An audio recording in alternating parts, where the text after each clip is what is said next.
यौनिक तथा लैंगिक अल्पसंख्यक सब राजनीतिक पहुँच नहीं भक अधिकार अवसर सुनिश्चित होब नहीं सकबाक निष्कर्ष निकालकै छ।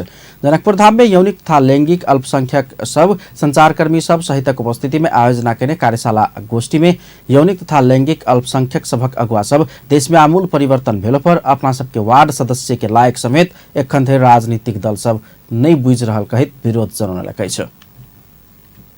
र हामीलाई कसरी उहाँहरूले चाहिँ स्वीकार्न सक्नुहुन्छ भनेर त्यो वातावरण सृजना गर्नको लागि हजुरहरूको चाहिँ ठुलो भूमिका हुन सक्छ। किन भन्दाखेरि अहिले हामीले समाजमा हेर्ने दृष्टिकोण कस्तो रहेको छ भन्दाखेरि हामीलाई एउटा नचनीय एउटा मनोरञ्जनको साधनको रूपमा मात्रै लिनुहुन्छ।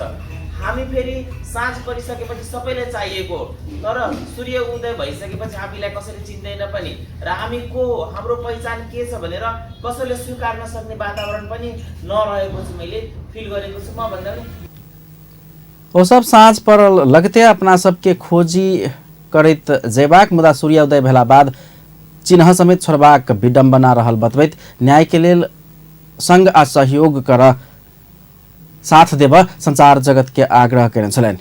ब्लू डायमंड सोसाइटी धनुषाक अध्यक्ष प्रदीप यादव प्रदेश सरकार अपना सबके सुझाव के व्यवस्था करने उपराग व्यक्त करने छलन।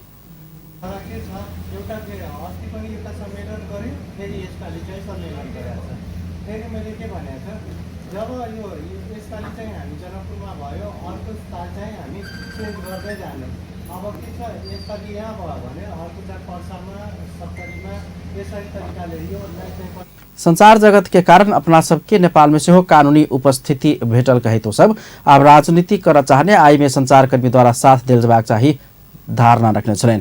वही अवसर में वो सब देश में यौनिक तथा लैंगिक अल्पसंख्यक सभा की उपस्थिति राजनीति में सहभागिता का आधार आ कानूनी विश्लेषण तथा नेपाल के राजनीति में सहभागिता यौनिक तथा लैंगिक अल्पसंख्यक सबक विषय में मुख्य राजनीतिक दल सबक राजनीतिक घोषणा पत्र आ विधान सबक समीक्षात्मक अध्ययन प्रतिवेदन प्रस्तुत कयल गेल छल।